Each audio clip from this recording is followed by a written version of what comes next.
માં જે બંધારણ છે એ બંધારણ કુદરતી બંધારણ થકી બનેલો આ દસ્તાવેજી પુરાવો છે. ધરતીના આખા સૃષ્ટિ પરના ધરતી બધાને આ અમલ કરવાનો છે, એ પ્રમાણે ચાલુ છે, કાયદા લાગુ પડે છે.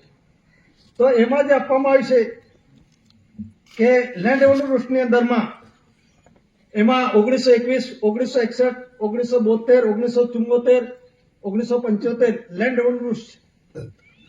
તો એ લેન્ડ રેવન્યુ રૂલ્સની અંદરમાં આમાં જે લખવામાં આવેલું છે એમાં જે લખવામાં આવ્યું છે, orders differ from rules in that they do not bind or affect public but the revenue officer only. So they do not require the formality of prior publication. એટલે આ શું કહેવામાં આવે છે, ઓર્ડર કરવામાં આવે છે, આદેશ આપવામાં આવે છે કે રેવન્યુ ડિપાર્ટમેન્ટ અને ખેતીવાડી ડિપાર્ટમેન્ટ સિવાય કોઈ પણ ડિપાર્ટમેન્ટની જાણકારી થવી જોઈએ નહીં. આ ગુપ્ત એજન્ડો છે. આ ધરતીનું બંધારણની અંદર રેવન્યુ ડિપાર્ટમેન્ટ સિવાય કોઈ ડિપાર્ટમેન્ટ જાણતું નથી. હવે આ દેશની અંદરમાં 8 મેઇન ડિપાર્ટમેન્ટ છે. પહેલું રેવન્યુ ડિપાર્ટમેન્ટ, પછી હોમ ડિપાર્ટમેન્ટ જે ગૃહ ખાતું કહેવાય છે, પછી એજ્યુકેશન ડિપાર્ટમેન્ટ શિક્ષણ ખાતું, આરોગ્ય ખાતું જે હેલ્થ ડિપાર્ટમેન્ટ, પછી ફોરેસ્ટ ડિપાર્ટમેન્ટ, પછી છે પોસ્ટ ડિપાર્ટમેન્ટ, કોર્ટ ડિપાર્ટમેન્ટ અને વ્હીકલ ડિપાર્ટમેન્ટ જે આ વ્હીકલ ડિપાર્ટમેન્ટ. આ 8 ડિપાર્ટમેન્ટ, 8 ડિપાર્ટમેન્ટ આના સબસિડરી 52 ડિપાર્ટમેન્ટ. તો આ 52 ની અંદર ફક્ત રેવન્યુ ડિપાર્ટમેન્ટ આ બંધારણ જાણે છે. એ સિવાય 52 ડિપાર્ટમેન્ટના કોઈ પણ અધિકારી પદાધિકારી જાણતા જ નથી. એટલે રેવન્યુની અંદરમાં કોઈ પણ પ્રકારનો કોઈ ફોરેસ્ટ ડિપાર્ટમેન્ટનો હોય કે કોઈ પણ ડિપાર્ટમેન્ટ હોય, રેવન્યુ ડિપાર્ટમેન્ટ સિવાય કોઈ પ્રકારના આ ધરતીના બંધારણનું કોઈને જ્ઞાન છે જ નથી.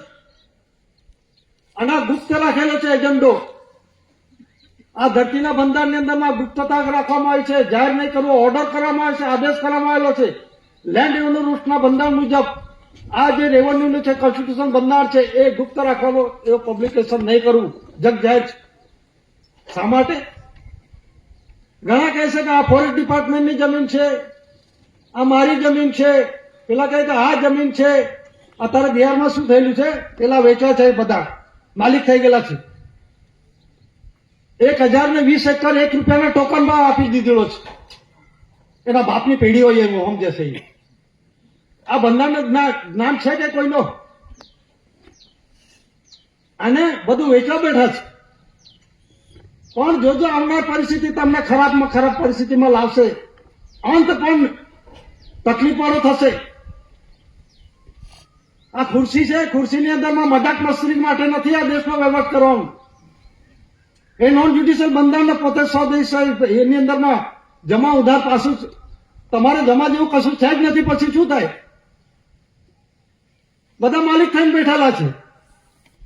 આ દુકાન કોને, આ પૈસા કોનો, આ નાણું કોનો, આ પૈસા મારે છે, પૈસા તારું નામ લખેલું છે. પેલા કઈ આ સર નંબર મારો છે, ખોદીને જુઓ સર નંબર નીકળે છે કે આખું ઉઠલાઈ કાઢો ને. એ તો માણસે બનાવેલો કાયદા કાનૂન છે. એ માણસે બનાવી દીધો. આ ફલાનો સંભાળ, આ ખૂણો ખાચરો, આટલો એકર મારી છે, આ તારી છે, માલિક બની ગયા. માતાના માલિક ના બનાય, માતાને ખરીદ વેચાણ ના થઈ શકે. આ ધરતી માતા છે, એનો ફક્ત અધિકાર છે. એને કઈ પેઢીજાત વારસાઈ તત્વો, મૂળ બીજ એના પરિવારનો હક છે. પેલા તોતેર ડબલ કહે છે ને, એના ફક્ત લોહીના પરિવારને એને જ લાગે. હવે એ પણ ધંધા ચાલુ કરી દીધા. પણ રાજ્ય સરકારના ઠરાઈ ઠરાવ પર, રાજ્ય સરકારના ઠરાઈ ઠરાવ પર અહીં તો એવું ચાલે છે કે જે ધારાસભ્ય ચૂંટાયેલો છે, સિક્કો મારે છે, બધું જ ચાલી રહેલું છે અત્યારે આ તાપી જિલ્લામાં. પેલા કોઈને પૂછવામાં નથી આવતું કોણ છે વારસાઈની અંદરમાં, એનું સોગંદનામું કોણ છે, બસ સહી કરી દીધું. આવી રીતે ચડી રહેલું છે બધું. આ ડોલવણ તાલુકામાં છે પેલા ચુનાવાડી ગામ, એની અંદરમાં તો જંગલ ખાતું જ બોલે છે. એટલે જંગલ ખાતાએ જમીન ઉપજાઈ કાઢી લી કે જાતે બનાવી મૂકી દીધી ને? પણ આ ડિપાર્ટમેન્ટના કહેવાનો મતલબ શું છે કે જે ઓર્ડર કરવામાં આવે છે રેવન્યુ ડિપાર્ટમેન્ટ જે છે એના સિવાય કોઈ ડિપાર્ટમેન્ટ જાણતું નથી. અને ફોરેસ્ટ વાળા કહે છે કે મારી જમીન મેર જંગલ છે. પેલા આરટીઓ વાળા વ્હીકલ ડિપાર્ટમેન્ટની અંદરમાં શું કરે, ગુનો કર્યો લો દંડ કરતો 500 રૂપિયા.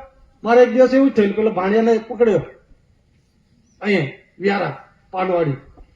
મને કહેશે કે આરટીઓ વાળા પકડે છે હેલ્મેટ વગરનું,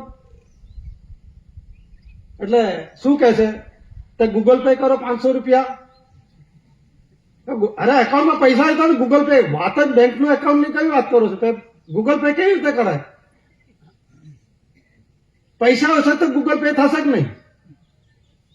ટ્રાન્ઝેક્શન ની અંદર નાણાંની જગ્યાએ પેલો ગૂગલ પે કરી દીધું, બરાબર છે, પણ એકાઉન્ટમાં ક્રેડિટ જમા પૈસા હશે તો જ જમા થશે કે નહીં? આમ ગૂગલ પે થઈ જશે? મારું બેલેન્સ હોય તો હું 10 લાખનું બેલેન્સ હોય તો 10 લાખની અંદર એટલા પ્રમાણમાં હું ખરીદી શકું. બીજા પૈસા જે ખરીદવું કરું તે આપી દેશે ગૂગલ પે? એ તો આપણી credit government of India Bharat સરકારના આપણા એકાઉન્ટની અંદરમાં ક્રેડિટ કર્યું છે ને, આપણા અધિકાર છે ઉપયોગ કરતા છે. તો પેલા જે કહ્યું કે મારી પાસે ગૂગલ પે નથી તો રોકડા રૂપિયા આપું 500, તો રસીદ લઈ લેજે અને કાલે તારા પર કેસ કરી દઈશ એટલું કે. એટલે ફરી પાછું શું કે એને ફેરી મેં કહ્યું એક કામ કર, તું બાઇક મૂકી દે, મને જેલમાં મૂકી દે. મેં કે હું એટલે પહોંચી ગયો ત્યાં પહોંચી ગયા. પેલો પોલીસ વાળા હતા ત્યાં જઈ મકું કોણ હતો તમને 500 રૂપિયા દંડ કરવા? મને બતાવ. એ પેલો પાણી પીએ છે તે, એટલે ત્યાં પાછો ગયો, ત્યાં બોલ્યો નહીં હકે, એટલે થોડીક થઈને આપણું સિમ્બોલ એ જ જોઈ લીધો, દાદા વાળો છે એ સિમ્બોલ જોયો અને પછી આગળ નીકળ્યો. પછી પેલા ભાણિયાને પૂછે છે એ કોણ હતું? એ તો કન્સિલેશન સમિતિ હતી એમ, ગવર્મેન્ટ ઓફ ઇન્ડિયા ભારત સરકારની. તો કયા ગામનો ભાઈ? કશો જ્યાં જતો રહે જતો. એટલે આપણે કોઈની જોડે ખુમારી નથી કરવાનું, પણ વસ્તુ શું છે, આપણે ગુનો સરકારનો કરે તો સરકારનો ગુનો કરે તો સરકારના ખાતામાં જમા કરો ને. વ્હીકલ ડિપાર્ટમેન્ટ પોતાનો સિક્કો મારે, આરટીઓ સિક્કો મારે, સહી કરે, પોતાના ખાતામાં નાખે છે, તો શું એ સરકાર છે કે નોકર છે? એ રીતે ઘરવેરો શિક્ષણ ઉપર જે કંઈક છે એ આપણે ભરીએ છીએ. 1897 શંકરસિંહ વાઘેલા જે જમીન મહેસૂલ રદ કરી એ પહેલા વડીલોએ ભર્યા, અત્યારે પણ શિક્ષણ ઉપર બધું ભરવાનું ચાલુ છે. ને અત્યારે બી આપણે કઈ ફોલ્ટમાં આવીએ તો તારે ઘરવેરો ભરવો પડશે, કે લાઇટ લેવી છે, પેલો દાખલો જોઈએ છે, એટલે પૈસા ભર. 10-15 વર્ષનું અત્યારે પરિસ્થિતિ નિર્માણ થયેલી છે. 10-15 વર્ષનો ઘરવેરો બાકી છે તો ભર, પછી તમે મળે. આપણે ચુમાન કાન પકડીને એ કરવું પડે છે, કારણ કે છોકરાનું ભણતર પકડી જાય. પણ આ બંધારણ આ જાણતો નથી, તલાટી કમ મંત્રી આ બંધારણ જાણતો નથી. ભલે રેવન્યુ ડિપાર્ટમેન્ટ છે, એ બંધારણ જાણતો નથી. તો આની અંદરમાં જે કામ આવે છે ગુપ્ત રાખેલો છે એજન્ડા, કોઈ પણ ડિપાર્ટમેન્ટના આની અંદરમાં એક. અને પછી આ વેલ્યુડિક્ટરી આ શબ્દ લખેલો છે, એટલે જે વિદાયને લગતું આશીર્વાદાત્મક આ પુસ્તક લખવામાં આવે છે રૂલ્સ મુજબ એનો નથી તે. આ જે કહેવામાં છે ને ગુજરાત લેન્ડ નું રૂલ્સ, એટલે રૂલ્સ મુજબ એનો નથી તે. અને આ વેલ્યુડિક્ટર એટલે વિદાયને લગતું આશીર્વાદાત્મક આ પુસ્તક લખાય છે, પ્રસ્તાવના. એમાં F.J. એન્ડરસન લખેલું છે, મોન્ટે કાર્લો 25 એપ્રિલ 1929 આ બંધારણ લખેલું છે. પછી જે રાજ્યો છે, અલગ અલગ રાજ્યોની અંદરમાં એમાં દાદાએ કહ્યું તો કલેક્ટર પર કેસ કરવા માટે. એટલે આપણો સમાજ રાજસ્થાનની અંદરમાં હીરાભાઈ એને 80 વીઘા ગૌચરની જમીન કબજે કરેલી, અને પછી એના પર પટવારી આવે, તહેસીલદાર આવે, એટલે રાજસ્થાનની અંદરમાં જે ટીડીઓ, તાલુકા વિકાસ અધિકારી, મામલતદાર, पुलिस वाला है, फॉरेस्ट डिपार्टमेंट वाला, ये तो सरकार की जमीन है, सरकारी जमीन के अंदर में आपका ये झुपड़ा तोड़ना पड़ेगा, ऐसा करना पड़ेगा, टपाल करेली, कोई डिपार्टमेंट वाला हमड़े नहीं. પછી દાદાએ કહ્યું કે તમે લખી આપ, મેં પણ ટપાલ કરી, તો બી એની એક પરિસ્થિતિ ત્યાં રહી. એટલે એક દિવસ ખીચાયા, એટલે દાદા શું કહે છે, પાવાગઢ સંમેલનમાં રજા આપી, એટલે અમે સ્ટેજ પરથી થોડેક આગળ ગયેલા, એટલે પેલા હીરાભાઈ આયા, દાદાને રજૂઆત કરી, સ્ટેજ પર ચડી, દાદા ये तो पुलिस वाला हमको बहुत हैरान करते हैं, वो जंगल खाता वाले भी हैरान करते हैं, वो पटवारी भी हैरान करते हैं। हम क्या करें? मैंने बोलायो અહીંયા આવો, ચાલ કલેક્ટર પર કેસ कर दो। हाँ આપણે તરત તૈયાર મૂકો। हाँ क्योंकि हीराबाई जोड़े आया, मैं पूछो अपने वाला वकील मिलेगा? हाँ दादा का दस्तावेज पूरा मैं लिख के दूंगा, वो मानेगा? हाँ मैं પછી લખી આપ્યું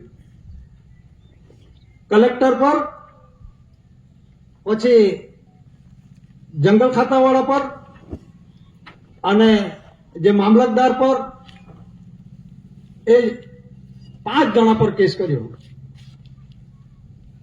તો પેલા વકીલ શું કહે છે?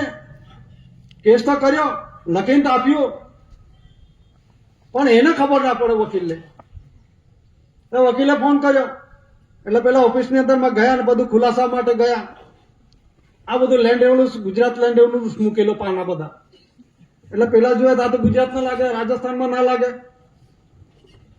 એટલે પેલા ફોન કર્યો कि आ तो गुजरात पहला राजा रजवाड़ा शासन कर रहे थे, यहाँ राजस्थान सरकार की राजाओं का दिया था, वो राजस्थान सरकार की जमीन है, गुजरात सरकार की जमीन है, गुजरात सरकार का कायदा नहीं लागू होता। मैं पूछे इन्हें कहूं जरा 8 कॉपीज में जो लो, आ शब्द छे बीजा दरेक आ स्टेट राज्य छे, एक केंद्र है, એ કેન્દ્રએ જે રાજ્યોને જે कर्ज अदा करवा माटे, कયું कर्ज अदा करने के वास्ते ये बांट दिए है। आनो अर्थ भी समझी लेजो। राजस्थान छे, महाराष्ट्र छे, गुजरात छे, मध्य प्रदेश छे, बिहार छे, यूपी छे, जे हरियाणा, आ बधा देशो छे, राज्यो छे। तो राज्योने एरिया विस्तारनी अंदरमां जे चूंटाईने जे सरकार चाले छे, लोकोथी लोको वाले लोकोनो इलेक्शन थकी जे चूंटाયેલી सरकार चाले छे, બેઠેલું છે, એ હેન્ડલિંગ કરે છે। તો આ એરિયા વિસ્તારની અંદરમાં જે કંઈ અટમટે ધાતુ ધન સંપત્તિ જે કંઈ થાય એનો હિસાબ આપવાનો છે। એ કોને આપવાનો છે? કેન્દ્રને। ને કેન્દ્રે કોને આપવાનો છે? ભારત સરકારને। એટલે કર્જ અદા કરને કે વાસ્તે, એટલે કયું કર્જ આ અટમટે જે કંઈક ઉપયોગ કરી રહેલા છે, આ કોલસો જે મટ્ટી છે, જે કંઈક હોય છે, સોનું ચાંદી જે કંઈક અટમટેલ છે, ઉત્પન્ન ઉત્પત્તિ અટમટેલ જે કંઈક યુઝ કરી રહ્યા છે, કોણ યુઝ કરી રહ્યા છે? 14 ભાષાવાળા। એને કર્જ અદા કરવાનું છે, એ કેન્દ્રની જવાબદારી છે, અને કેન્દ્ર ગવર્મેન્ટ ઓફ ઇન્ડિયા ભારત સરકારને એનો આપવાનું છે। એ કેન્દ્ર સરકાર સંસ્થા છે, રાજ્ય સરકાર સંસ્થા છે, આ બધી સંસ્થાઓ છે। જ્યારે ગવર્મેન્ટ ઓફ ઇન્ડિયા ભારત સરકાર એ ડિક્લેરેશન છે અને પરસેપ્ટિબલ એવિડન્સ છે, એ માલિક છે, અને પ્રસિદ્ધિ પૂરું કરી છે, અને ડિક્લેરેશન છે, અને એનો આપણે આ સંમેલનના દસ્તાવેજમાં આપેલું છે। એસી કોર કેસીસી ભારત સરકાર, એડ્રેસ છે કટાસવાણ તાલુકા પોસ્ટ વિહાર ડિસ્ટ્રિક્ટ સુરત। તો આ જે એમાં 8 કોપી શબ્દ લખેલો છે, એમાં જે લખવામાં આવે છે 8 copies of all such notification are to be sent to the government of revenue and in bracket C Home Department 28 of 8 September 1905 and 4 copies to the India Offset. Earlier rules were in Notification Act 7368 rupees of 6 December 1881 જે negotiable instrument act ની વાત કરે છે 1881। આ બધા negotiable છે, વટાફટ આ બધા કાયદા કાનૂન લાગુ પડે છે, આ બંધારણની અંદરમાં આવેલું છે। And under the act of 1865 in PP 669 ET Square Bombay Government Gazette of 31st October 1878। આનો અર્થ એવો થાય કે આ જે ગવર્મેન્ટને જે છે ઓફિસ, ગવર્મેન્ટ ઓફ ઇન્ડિયાને જે ડિપાર્ટમેન્ટના રેવન્યુ એન્ડ એગ્રીકલ્ચર એટલે જે ખેતીવાડી ડિપાર્ટમેન્ટના છે, હોમ ડિપાર્ટમેન્ટ લેટર નંબર 2891 અને 8 સપ્ટેમ્બર 1905 ની અંદરમાં જે સરકારની ઓફિસ જે રેવન્યુ ડિપાર્ટમેન્ટનો છે એને મોકલી આપવામાં આવી છે। આટલા બધા જ એના અંડરટેકિંગમાં આવે છે। એવું નથી કે મારું આ ગુજરાત છે, મારું છે, એ વસ્તુ છોડી દેજો।